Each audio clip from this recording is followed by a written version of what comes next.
Buat kamu yang belum subscribe, subscribe dulu dong.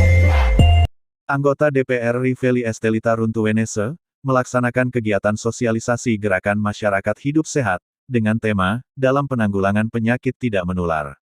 Kegiatan tersebut dilaksanakan di Aula Gereja Perak Sorong yang terletak di wilayah Kelurahan Pakowa, Kecamatan Waneya, dan dihadiri langsung anggota DPR RI Feli Estelita Runtuwene, Direktorat Pencegahan Pengendalian Penyakit Tidak Menular, Kementerian Kesehatan RI, Resti Dwi Hasriani, Kepala Kantor Kesehatan Pelabuhan Kelas Il Manado, Johanis Patari, Ketua Fraksi Nasdem DPRD Manado, Federik Tangkau, Vicky Lumentut, dan perwakilan Dinas Kesehatan Provinsi Sulut dan Manado.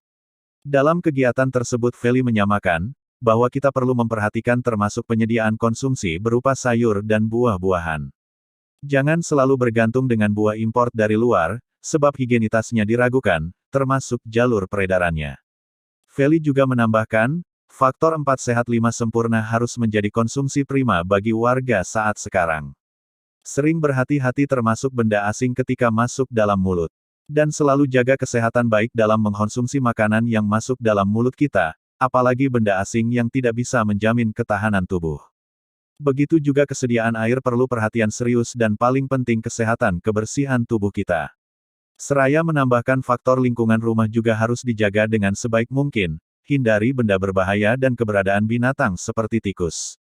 Binatang tikus perlu waspada apalagi ketika menyentuh makanan yang akan kita cicipi pasti akan mengakibatkan penyakit. Selesai sosialisasi tersebut Feli mengajak kepada masyarakat yang hadir, lakukan senam sehat. Berikut cuplikannya.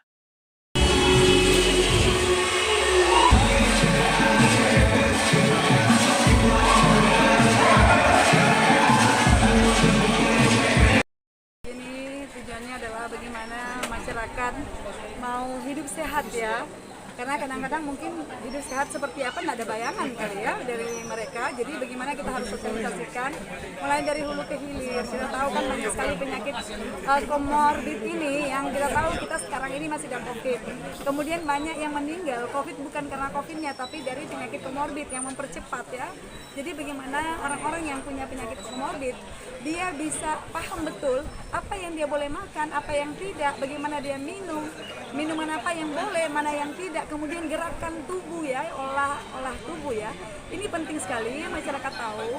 Jangan karena di Sulawesi Utara mungkin banyak yang memang tidak banyak aktivitas fisik ya, tidak banyak aktivitas fisik, akhirnya mereka terlena dan akhirnya dia punya yang namanya otot dan lain sebagainya yang butuh ada olah tubuh ya, olahraga, kemudian tidak, ini mempercepat penyakitnya semakin parah ya.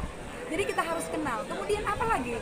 Kadang-kadang orang tidak sadar kalau dia sakit. Jadi kenapa kita harus sampaikan bagaimana mereka untuk setiap periode tertentu kalau bisa 1 bulan 1 kali datanglah ke puskesmas memeriksa diri, periksa kolesterolnya, periksa darah. Kemudian ya tentunya gula darah ini juga penting, itu yang sangat-sangat dasar. Kemudian seluruh anggota keluarga tentunya kita anjurkan untuk bawa ke pelayanan kesehatan terdekat ya untuk mengetahui apakah mereka sakit atau sehat. Dan untuk pola makan juga. Kita kan di sini kita tahu banyak sekali diabetes gitu. Ini ibu dari segala macam penyakit. Kita tahu orang Sulawesi Utara, khususnya orang Minahasa seperti apa. Setiap kali ada acara itu makanannya tentunya enak semua. Makanan enak yang tidak mampu untuk itu. Bahkan banyak di antara kita sudah tahu bahwa itu akan merusak, itu akan membuat gula naik ya. Tapi kenapa mereka lakukan? Tidak mampu mengerem, tidak mampu menahan diri. Ini persoalan kita. Jadi ini semua sebetulnya tahu. Tapi kenapa tidak dilakukan? Nanti udah sakit baru mereka mau menghentikan semua itu. Tapi selagi mereka mau merasa sehat, mereka terus saja pola hidup dengan pola hidup salah ya. Nah ini yang kita harus mengingatkan kembali. Yang hadir di sini adalah tokoh-tokoh agama, tokoh-tokoh masyarakat, gitu, mantan-mantan pejabat juga hadir ya di sini. Kami dari Kementerian P2P bersama kami Kementerian Kesehatan ya, dari Dirjen P2P maksud kami, yang mendampingi saya dari Komisi 9. Karena acara ini boleh ada bekerja sama dari Komisi 9 dengan Kementerian Kesehatan itu sendiri. Jadi kalau hari ini dengan Dirjen P2P ya, yang datang perwakilan untuk menyampaikan bagaimana kita harus olahraga, bagaimana kita harus hidup sehat. Saya kira itu sih. Jadi memilih bahan pangan bagaimana, kemudian kita harus tahu air bersih kita ini layak diminum atau tidak, bagaimana lingkungan bersih kita, bagaimana jamban kita bersih tidak. Ini kan perlu. Jangan sampai habis dari toilet, bagaimana mereka harus membersihkan tangan mereka ya, yang betul-betul bersih dengan cuci tangan yang benar, dengan air yang mengalir. Nah ini kan penting, mungkin dianggap enteng, hal-hal begitu dianggap enteng, tapi banyak orang tidak tahu. Sementara mereka tidak tahu apa yang menempel, bakteri apa yang menempel di tangan mereka. Kemudian budaya hidup setelah COVID ini, bagaimana kita harus sering-sering membersihkan tangan kita, badan kita, kemudian dari bepergian, bagaimana kita harus membersihkan diri melalui kita mandi ya, ganti baju dan lain sebagainya. Ini penting sekali buat kita. Banyak sekali virus di luar sana, bahkan sekarang ini kita masih ada satu penyakit yang boleh dibilang misterius, hepatitis misterius yang belum dapat penyebabnya apa. Nah ini hal-hal yang seperti ini kalau tidak disampaikan, ya tentunya masyarakat ini anggap bahwa ya memang udah nasib, padahal bukan nasib itu. Ini bagaimana merubah semuanya, cara hidup mereka, pola makan dan lain sebagainya, khususnya diabetes ya.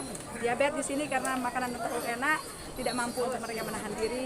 Jadi mari kenali diri mereka dan apa yang tidak boleh, harus disiplin.